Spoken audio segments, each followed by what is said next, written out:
അപ്പോൾ ഇന്നൊരു unboxing video ആണ് കേട്ടോ. അപ്പോൾ നിങ്ങൾ പാർട്ട് 1 കണ്ടിട്ടുണ്ടെന്ന് ഞാൻ വിചാരിക്കുന്നു. ഇത് പാർട്ട് 2 ആണ് കേട്ടോ. അപ്പോൾ നമുക്ക് തുടങ്ങാം. അപ്പോൾ ഇത് ഓപ്പൺ ചെയ്തിട്ടുണ്ട് കേട്ടോ. എന്നാണ് അപ്പോൾ ഫസ്റ്റ് നമുക്ക് കിട്ടിയിട്ടുള്ള ഇതൊരു ഫേഷ്യൽ ബാൻഡാണ് കേട്ടോ. ഫേഷ്യലൊക്കെ ചെയ്യുമ്പോൾ നമ്മുടെ ഹെയർ ഒന്ന് സെക്യൂർ ചെയ്ത് വെക്കാൻ വേണ്ടിയിട്ട് ഇടുന്നൊരു ബാൻഡാണ്. അപ്പോൾ അതിൽ തന്നെ നമുക്ക് 2 സ്പോഞ്ചും കിട്ടിയിട്ടുണ്ട്. ഞാൻ മെയിനായിട്ട് ഓർഡർ ചെയ്തത് ഈ സ്പോഞ്ചാണ്. അതിൻ്റെ കൂടെ എന്തോ ഒരു ഓഫർ ഉണ്ടായിരുന്നു, അങ്ങനെ കിട്ടിയതാണ് ആ ഫേഷ്യൽ ബാൻഡ്. ഈ സ്പോഞ്ച് നല്ല സോഫ്റ്റാണ് കേട്ടോ. എനിക്ക് ഭയങ്കര ഇഷ്ടമായി. ഇത് അത്യാവശ്യം നല്ല ക്വാളിറ്റി ഉണ്ട്. അപ്പോൾ ഇത് വെച്ചിട്ടുള്ള പട്ടി ഷോക്ക് അടുത്ത വീഡിയോസിലൊക്കെ കാണാം കേട്ടോ. ഞാൻ ജസ്റ്റ് ഈ ബാൻഡും കൂടെ എങ്ങനെയാണ് വെക്കുന്നതെന്ന് കാണിച്ചു തരാം കേട്ടോ. ഇത് 2 കളറിലാണ് വരുന്നത്. ഫസ്റ്റ് സൈഡിൽ നമുക്ക് ബ്ലാക്കും അപ്പുറത്തെ സൈഡിൽ പിങ്ക് കളറായിട്ടാണ് വരുന്നത്. ഇത് വളരെ യൂസ്ഫുൾ ആയിട്ടുള്ള ഒരു പ്രൊഡക്റ്റാണ് കേട്ടോ. അപ്പോൾ നമുക്കിനി അടുത്തത് അൺബോക്സ് ചെയ്യാം. മീഷോൻ്റെ പാക്കിങ് ഒരു രക്ഷയില്ല കേട്ടോ. അടിപൊളി പാക്കിംഗ് ആണ്.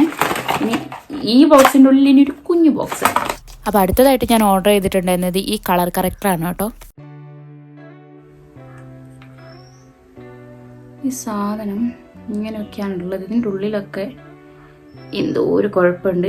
ഞാനിത് റിട്ടേൺ അടിക്കുന്നുണ്ടോ, ഇതെനിക്ക് ഒരു സാറ്റിസ്ഫൈങ് അല്ല. ഇതിൻ്റെ ഉള്ളിലൊക്കെ ബ്രഷ് വെച്ച് തൊടും എന്തൊക്കെയോ ചെയ്തിട്ടുണ്ട്. ഇവിടെയൊക്കെ ഉണ്ട്. എനിക്കിഷ്ടമായില്ല. ഇതിൻ്റെ ഉള്ളൊക്കെ തൊട്ട പോലെ ഉണ്ട്. ഇതൊരു ഫ്രഷ് ആയിട്ട് എനിക്ക് തോന്നുന്നില്ല. അതുകൊണ്ട് ഞാനിത് റിട്ടേൺ അടിക്കും. അപ്പോൾ ഞാനിത് റിട്ടേൺ അടിച്ചു കേട്ടോ. ഇത് റീഫണ്ടും ആയിട്ടുണ്ട്.